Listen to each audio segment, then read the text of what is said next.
लीलाओं में मनोरंजन कीजिए, भगवान के चरित्रों को देखिए। बड़े गंभीरता से रामानंद सागर ने रामायण की और महाभारत की, किसी अन्य ने बड़ा सुंदर। सांसारिक मनोरंजन से ये भागवतिक मनोरंजन कीजिए।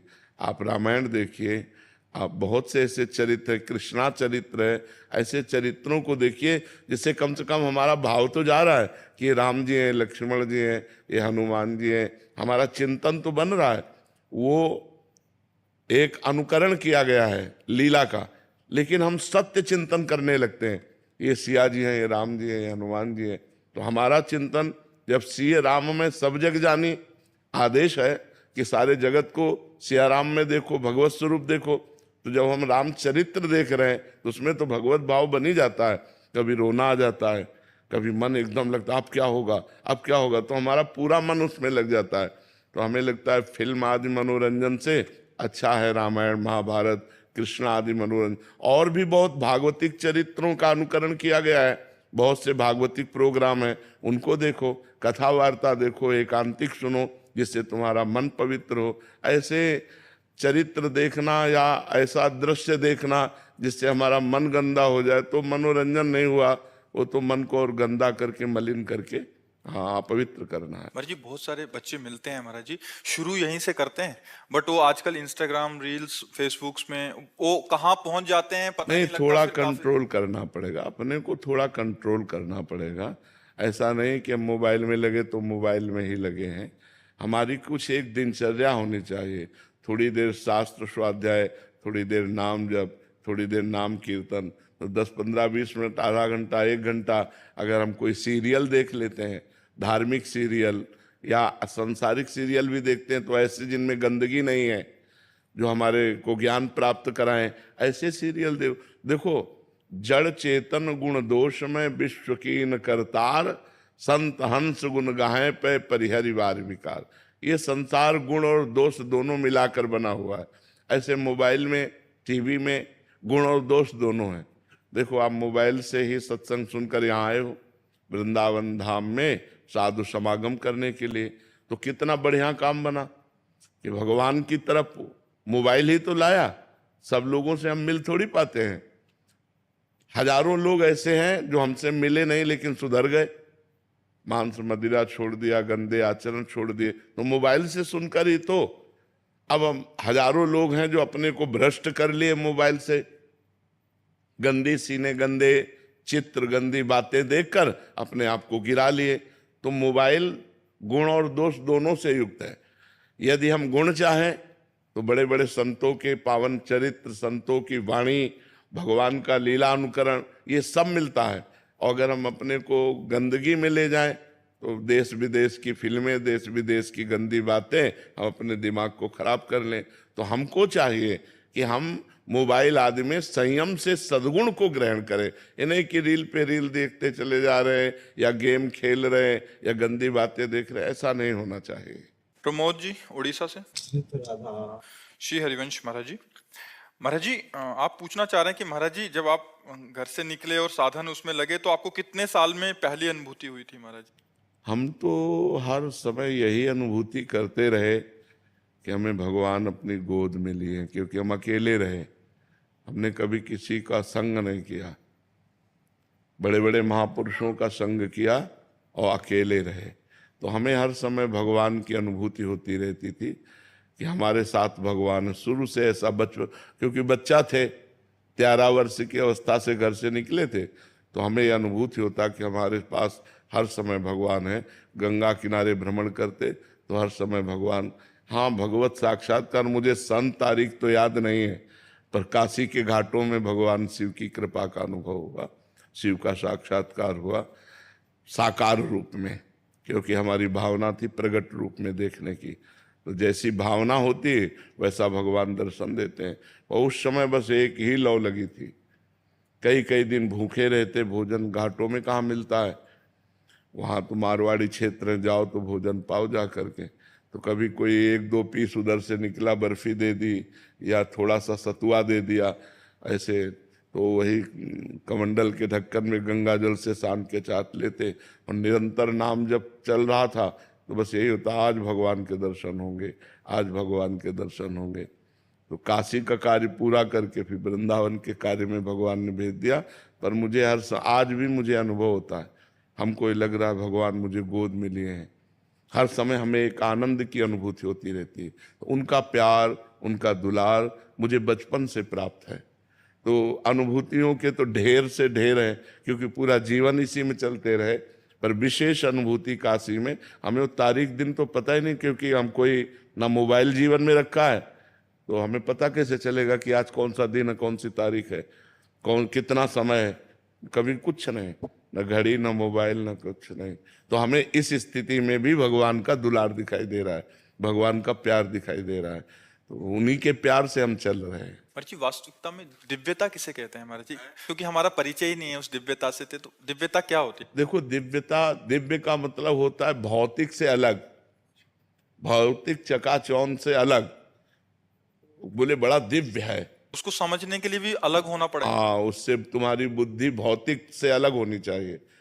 देखो, आप हमें क्या लोग देख सकते हैं, बहुत अच्छा बोल लेते हैं, बहुत लोगों की भीड़ होती है, भौतिकता को देख पा रहे हैं, वो हमारी दिव्यता को थोड़ी देख पा रहे हैं। हमारी दिव्यता को तो जो साधक होगा, जो साधना कर रहा होगा, वो पकड़ पाएगा। नहीं तो लौकिक भीड़ देखी जाती है। बड़े महात्मा किस बात से कह दिया जाता है? बोले उनके पास 1 लाख लोग आते हैं, उनके पास 10,000 लोग आते हैं, यही तो देखा जाता है। ये है क्या? ये दिव्यता है कि भौतिकता है? ये भौतिकता है। तो कोई साधु की पहचान भौतिकता से होती है क्या? साधु की दिव्यता को तो कोई साधु ही देख सकता है, अन्यथा नहीं देख सकता। भौतिकता देख सकता है, भौतिक देख सकता है, भौतिक बातें देखी जाती है। दिव्य तो अनुभव गम्य है, वो केवल पार्थिव बुद्धि से समझ में नहीं आ सकता है। सपना जी, ओडिशा से। राधे राधे महाराज जी। महाराज जी, ईश्वर सर्वत्र है, तो उन्हें पाने के लिए इतनी तपस्या क्यों करनी पड़ती है महाराज जी? मेहंदी का पत्ता देखा है? कहीं उसमें लाली मिली क्या? कहीं उसमें लालिमा छुपी है क्या? आप देखो, न डाली में लालिमा है, न पत्ते में लालिमा है, न पूरे पेड़ में लालिमा है, लेकिन प्रक्रिया है। जब हम उसकी प्रक्रिया करते हैं, उसको बांटते हैं, और बांट के 40 मिनट अपने हाथ में रखे रहते हैं, और फिर धो देते हैं, तो लालिमा आ जाती है। दूध में घी है, पूड़ी निकाल सकते हो क्या दूध में? नहीं, उसकी एक प्रक्रिया है। दूध को गरमाइए, उसको दही जमाइए, दही को मथिए, उससे मक्खन निकालिए, मक्खन को तपाइए, तो आखिरी परिणाम घी। ऐसे ही परमात्मा सर्वत्र है, लेकिन उसकी प्राप्ति की प्रक्रिया है। ज्ञान योग, कर्मयोग, भक्ति योग, उसके द्वारा जब हम तप करते हैं, तब उसका अनुभव हो जाता है। समझ पा रहे आप? वो ऐसे अनुभव में आने वाला नहीं सबको अनुभव में आ जाए जी। बाला शर्मा जी, उधमपुर से। राधे राधे महाराज जी। महाराज जी, हमारे क्षेत्र के अधिकतर परिवारों में इष्ट पूजा से अधिक पितृ पूजन पर जोर दिया जाता है। जब भी कोई पारिवारिक जन परलोक गमन करता है, तो उसकी आत्मा का आवाहन करके उसको पत्थर या धातु की मूर्ति में स्थापित कर दिया जाता है, फिर उनकी विशेष पूजा करते हैं। परिवार पर आई कोई भी आपदा, वो आत्मा तुरंत पैक हो जाती है। मरने के बाद तुरंत ही निर्णय हो जाता है कि सुअर बनेगा कि कुत्ता बनेगा, और इसके बाद नरक भोगवाना है तो फिर नरक, स्वर्ग भोगवाना है तो स्वर्ग, और जहाँ जिस योनि में भेजना। आत्मा स्वतंत्र थोड़ी होती है, वो तो कब्जे में होती है, भगवान के द्वारा वो निर्धारित होती है। हाँ, पितृजन हैं जो पितृलोक में विराजमान हैं, उनके लिए पिंडदान आदि किया जाता है, पितृ ऋण से मुक्त होने के लिए। ऐसा नहीं कि कोई विपत्ति आ गई तो पितृ नाराज हो गए। कर्म का परिणाम आता है, वो पितृ की नाराजगी नहीं आती है। और भगवान ने कहा है, पितृ को पूजने वाले पितरों को प्राप्त होते हैं, भूतों को पूजने वाले भूतों को प्राप्त होते हैं, देवताओं को पूजने वाले देवताओं को प्राप्त होते हैं, और मेरे को पूजने वाले मेरे को प्राप्त होते हैं। तो अब अलग अलग पूजा है, अब देख लीजिए। हरिवंश राय जी, लखनऊ से। राधे राधे महाराज जी। महाराज जी, आज से 25-30 वर्ष पहले परिवार वालों ने जबरदस्ती कुल गुरु से मुझे गुरु मंत्र दिलवा दिया। उस समय मानसिक रूप से इसके लिए तैयार नहीं था। महाराज जी, कहने का मतलब भूल गए कह रहे हैं। हाँ, वो काम भी नहीं करता। ये जबरदस्ती वाली बातें नहीं है। इसमें अनुभव करके फिर किसी संत को गुरु मानकर फिर उनके द्वारा जो उपासना मंत्र होती है, तब काम होता है। देखो, जबरदस्ती हुआ तो आप गुरु का मंत्र ही भूल गए।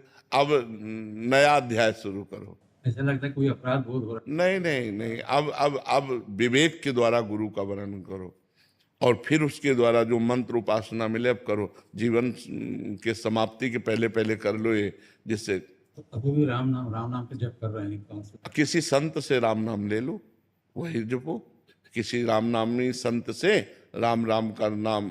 प्रभु राधा नाम करते हैं, सुमरन करते हैं, लेकिन मुझे ऐसा लगता है कुछ सेकंड बाद फिर शिफ्ट हो जाता है राम राम। जो हम पहले अभ्यास कर लेते हैं ना, वो अभ्यास हमारा, तो जैसे राम नाम का अभ्यास किया ना, तो अब राधा राधा रटोगे, जहाँ छूटेगा तो राम राम आ जाएगा। प्रभु ऐसे हाँ जैसे आपकी वीडियो सुनते हैं, जी आपके द्वारा जो भक्तों द्वारा उठा के क्वेश्चन सुनते हैं, जी। फिर मन कहता है कि नहीं यहाँ बहुत जल्दी प्राप्ति हो जाएगी प्रभु। हाँ मन लाइफ होता है। हाँ जैसे शुरू करते हैं हाँ सेकंड के बाद भी हाँ एकदम से मन शिफ्ट हो जाता जी। है। तब वहां मुझे ये काटता है प्रभु कि गुरु द्वारा दिया हुआ मंत्र मैं भूल गया हूँ, नहीं कर रहा हूँ, शायद मेरा अपराध वो तो नहीं है। नहीं, उस समय अनभिज्ञता में ये खेल हुआ ना।